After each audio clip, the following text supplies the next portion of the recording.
You ever feel like finding a great partner is just harder than it should be? I mean, with all the tech and apps we have, right? Well, today we're going to dive into this really unique and, frankly, unconventional perspective from a spiritual speaker named Che Changgang. He argues the reason we're all struggling with love has absolutely nothing to do with those apps and everything to do with something he says we're all missing. It's such a paradox, right? It's the question on so many of our minds. We're living in this age of total, nonstop connection. Yet trying to form a real, lasting bond, it feels more challenging than ever. We've got all the tools, but it seems like we're having way less success. So, what is going on here? So, the speaker we're looking at today, Cheong-gong, has an answer that might honestly just stop you in your tracks. He says the root of all our relationship problems is a lack of education.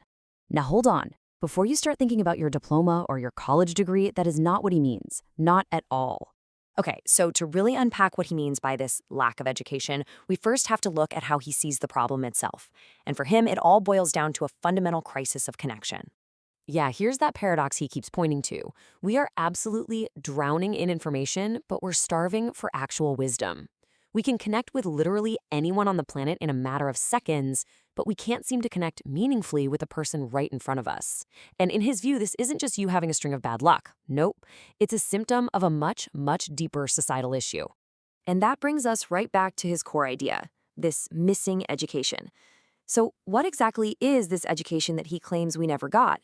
The one that's supposedly costing us our relationships? Right. And just to be super clear on this, when he says education, he is not talking about academics at all. You know, the stuff you get from books and lectures. He just calls that knowledge. It's useful, for sure, but it's not what he calls true education, the stuff he thinks is absolutely essential for living a good life.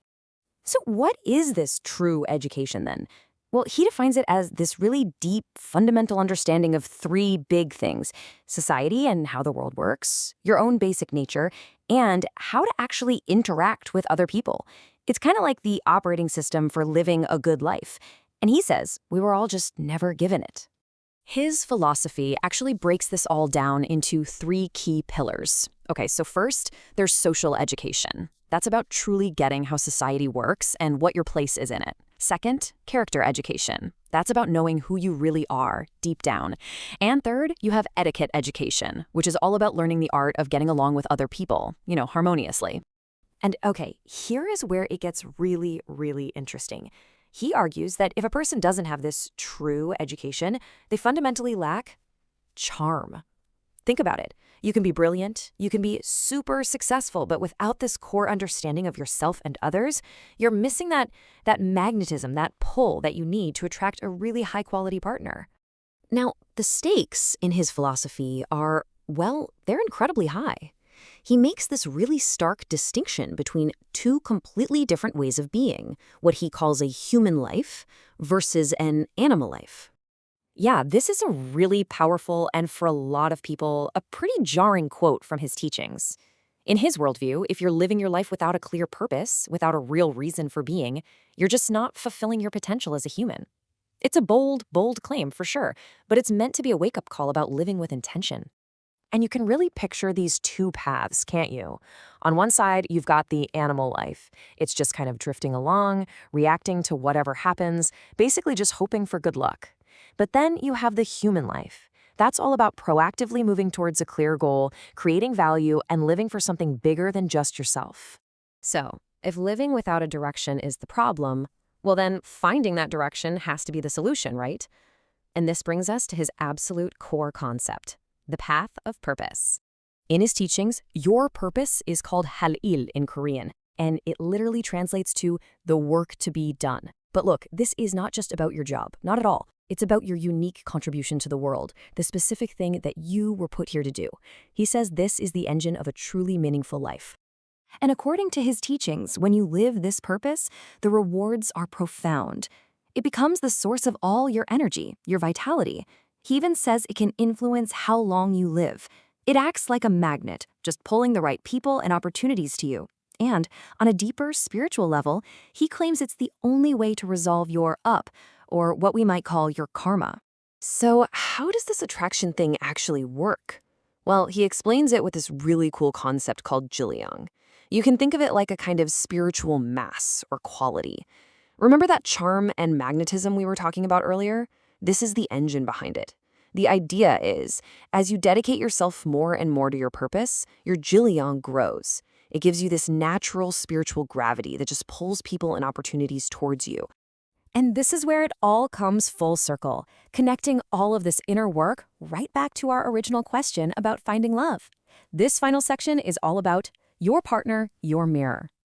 So the crucial point here is this: stop searching and start building. According to this philosophy, you don't find a great partner by swiping endlessly. No, you attract them by becoming a person of value, of substance, and purpose, yourself. Your relationships literally become a direct reflection of your own inner quality. And he really elevates this partnership to the highest possible level. He says, flat out, that your spouse is the single most valuable person you need in your life. They're not just a companion, they are a critical ally who's there to help you fulfill your purpose and navigate the world. You know, this way of thinking also gives an explanation for why so many relationships fail. He says that if one person gives up on their purpose, they're hale, ill, they stop generating that essential spiritual energy. And their partner, they'll instinctively feel that void, that something is missing, and they'll start to wander, looking for the value and purpose that's suddenly gone from the relationship.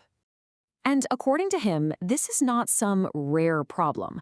He makes this truly staggering claim that 97% of families today are in this exact state of wandering. They're living together, sure, but without any kind of unified higher purpose to guide them.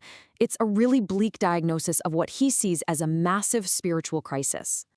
So, we'll leave you with this final, really provocative question. Look, whether you subscribe to this whole philosophy or not, it's a powerful way to look at your own life. So take a moment. Take a look at your own relationships. What are they mirroring back to you about your own sense of purpose?